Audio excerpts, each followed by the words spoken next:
আজকে আপনাদেরকে দেখাবো যে সিলিং ফ্যান কি করে খুলবেন, বাসাবাড়ির সিলিং ফ্যান যদি নষ্ট হয়ে যায় কি করে খুলবেন সেটা দেখাবো, এবং পাশাপাশি কি করে ঠিকও করবেন সেটাও আজকে সম্পূর্ণ ভিডিওতে দেখাবো।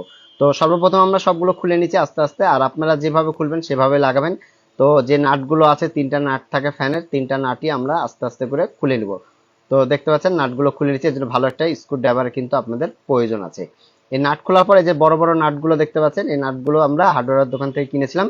এই নাট 3টা এখানে আবার লাগাই দিব। লাগানোর পরে এর উপরে আমরা কিন্তু বাড়ি দিব হাতুড় দিয়ে, আস্তে আস্তে করে একইভাবে আপনারা 3টাতেই কিন্তু বাড়ি দিবেন, ঠিক আছে? কোনোটা বেশি কোনোটা কম এরকম ভাবে দিবেন না, একভাবে দেওয়ার চেষ্টা করবেন, তাহলে ফ্যানটা খুলে যাবে অনায়াসে। তো দেখতে পাচ্ছেন আমাদের ফ্যানটা কিন্তু অলরেডি আস্তে আস্তে কিন্তু খুলে আসছে। সম্পূর্ণ ফ্যানটা না খোলা পর্যন্ত আপনারা ভিডিওটি কন্টিনিউ করুন, তো অনেক কিছু শিখতে পারবেন। তো অলরেডি আলহামদুলিল্লাহ আমাদের ফ্যানটা কিন্তু খুলে গেছে। এই নাট না হলে কিন্তু আপনি ফ্যানটা পরিপূর্ণভাবে খুলতে পারবেন না, তাতে করে বডি, আপনার ফ্যানের যে বডিটা আছে ভেঙে যাওয়ার সম্ভাবনা কিন্তু 100%। তো আলহামদুলিল্লাহ আমরা ফ্যানটি খুলে ফেলেছি। এখন দেখতে পাচ্ছেন ফ্যান খোলার পরে যে জিনিসটা আপনাদেরকে দেখাবো, কয়েল, এটা হলো কয়েল। তো এখন সম্পূর্ণ জিনিসটা আপনাদেরকে দেখানোর চেষ্টা করব। তো আমরা এটা খুলে নিয়ে আমরা ফুল বডিটাও আমরা আলাদা করে দেবো। বডি থেকে যে কয়েলের যে রোটরটা আছে, টোটাল রোটরটাই আমরা কিন্তু আলাদা করে দেবো, যেহেতু আমরা নতুন করে কানেকশন করবো যেন তারগুলো কেটে ফেলছি। তো এই যে খোলার পরে এখন আমরা এই শ্যাপটা দিয়ে আমরা এখানকার যে বিয়ারিং এর উপরে সাথে চাপ দিলে এই উপরের যে রোটরটা আছে এটা কিন্তু খুলে চলে আসবে। তো এইভাবে আমরা হাত দিয়ে আস্তে আস্তে করে বাড়ি মারবো যাতে ফলস না হয়, ইনশাল্লাহ এইভাবে আপনারা খুলে দেবেন। তো আলহামদুলিল্লাহ এটা আমাদের খুলে গেল। তো খোলার পর আমরা দেখতে পাচ্ছি এইখানে কিন্তু কয়েলগুলো দেখুন যে কিভাবে বাধাই করা হয়েছে। তো সম্পূর্ণ প্রসেসিংটা আপনারা দেখুন যে কেবলটাই দিয়ে কিন্তু বাধাই করেছে। এখানে যে দুইটা কয়েল আছে, কয়েল দুটা কিন্তু পুড়ে গেছে, যেহেতু আমরা লিঙ্ক পাইনি, মানে একটা কয়েলের লাইন পাইছে আর একটা কয়েলের কিন্তু ঠিক মতন লাইন পাইনি, এর জন্য আমাদেরকে পরিপূর্ণ ফ্যানটাকে কিন্তু খোলা লেগেছে। তো পুনরায় আমরা কিন্তু এটাকে লাইন করার জন্য আমরা টোটাল ডিটেলস গুলো আমরা করে নিচ্ছি। তো দেখতে পাচ্ছেন আলহামদুলিল্লাহ। তো এখন হলো আমরা যে কাজটা করব আপনাদেরকে সম্পূর্ণ কাজটা আমরা দেখানোর চেষ্টা করব। একটা একটা করে লাইনগুলো আমরা সব খুলে নিচ্ছি, ঠিক আছে? তাতে করে কাজ করতে আমাদের যেন সুবিধা হয়। তো এইভাবে আস্তে আস্তে যদি কাজগুলো করেন আর কাজগুলো সম্পূর্ণ দেখেন, আশা করি আপনারা একটা সিলিং ফ্যানের টেকনিশিয়ান হয়ে যাবেন। যে সিলিং ফ্যান, বাসা বাড়িতে তো সবারই সিলিং ফ্যান আছে, আপনারা নিজেরাই কিন্তু সিলিং ফ্যানগুলো রিপেয়ার করে নিতে পারেন। তো আলহামদুলিল্লাহ আমরা খুলে ফেলেছি।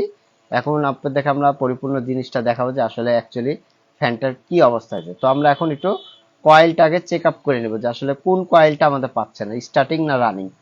তো আলহামদুলিল্লাহ আমরা দেখলাম, চেক আপ করলাম, আমাদের ভিতরে যে কয়েলটা আছে এই কয়েলটা এর আগে রিপেয়ার করা হয়েছে, এর জন্য এই কয়েলটা আমরা কেটে ফেলবো। এখানে বর্তমানে দুইটা যে কয়েল আছে, দুইটা কয়েলই আমরা কেটে ফেলছি, এপার ওপার দুভাবে কেটে ফেলবো। কেটে এই কয়েলটা আমরা টোটালি আলাদা করে দেবো। আপনারা চাইলে এই কয়েলগুলো বাধাই করতে পারেন। ভিতরে দুইটা কয়েল যদি বাধাই করতে হয়, বাইরে 3টা কয়েল আপনাদেরকে কাটতে হবে। আর যদি কয়েল দুইটা বাদ দেন এতে কোনো সমস্যা হবে না, আপনার সিলিং ফ্যানের কোনো সমস্যা হবে না। সিলিং ফ্যান আলহামদুলিল্লাহ আগের মতনই আপনারা ব্যাকআপ পাবেন, কোনো সমস্যা নেই। তো আলহামদুলিল্লাহ আমরা কেটে ফেললাম। আর অবশ্যই এর ভিতর বলে দিই আমাদের চ্যানেলটি অবশ্যই সাবস্ক্রাইব করে রাখবেন। যারা ইউটিউব থেকে দেখছেন, যারা ফেসবুক থেকে দেখছেন অবশ্যই সাবস্ক্রাইব করে রাখবেন। তো আলহামদুলিল্লাহ আমরা সব একটা একটা করে দুটা কয়েল আমরা কেটে ফেললাম। এখন টোটাল কয়েল থেকে তারগুলো বের করে দেবো, কেননা এই তারের কারণে, এই কাটার কারণে এখানে শর্ট হয়ে গেছিল। শর্ট হওয়ার কারণে আমাদের ফ্যানটা চলছে না। আপনারা তো জানেন, অবশ্যই জানেন যে সিলিং ফ্যান যদি শর্ট হয়ে যায় তাহলে কিন্তু কখনো সিলিং ফ্যান চলবে না, গুং আওয়াজ হবে, ভ্যার ভ্যার ভ্যার ভ্যার আওয়াজ হবে, ঠিক আছে? ফ্যান কিন্তু চলবে না।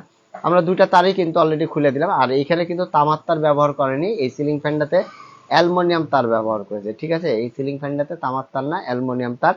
তো এই যে আলহামদুলিল্লাহ আমরা খুলে ফেলেছি। এখন দেখুন এই যে কানেকশন করে ফেললাম, জাস্ট এই কয়েলের মাথা থেকে বের করে কয়েলে দিয়ে আমরা কানেকশনটা করে ফেললাম। আলহামদুলিল্লাহ এখন আমরা একটু চেক আপ করে নেব যে আসলে অ্যাকচুয়ালি লাইনটা আমাদের পাচ্ছে কিনা। আমরা লাল তারটাকে নিউট্রাল করেছিলাম, ঠিক আছে, মানে কমন করেছিলাম লাল দিয়ে। আলহামদুলিল্লাহ আমরা লাইনটা পারফেক্টলি দেখতে পাচ্ছেন সিরিজ জ্বলছে, একবার টোটাল আলহামদুলিল্লাহ হয়ে গেছে। তো এখন আমরা ফিটিং করব এটা। তো আমরা এখানে বসাই নিলাম, সুন্দরভাবে বসাই নিয়ে এখন আমরা সুন্দর করে এটাকে ফিটিং করব। ফিটিং করে পরিপূর্ণ করে আপনাদেরকে এখন দেখাবো যে এটা কিভাবে চলছে। এটার সময় যে আমরা ভয় নাট দিয়ে দিব, সুন্দর করে নাট দিয়ে কাট দিয়ে আস্তে আস্তে বসাবো। তো আলহামদুলিল্লাহ আমাদের ফ্যানটা কিন্তু কমপ্লিট হয়ে গেছে।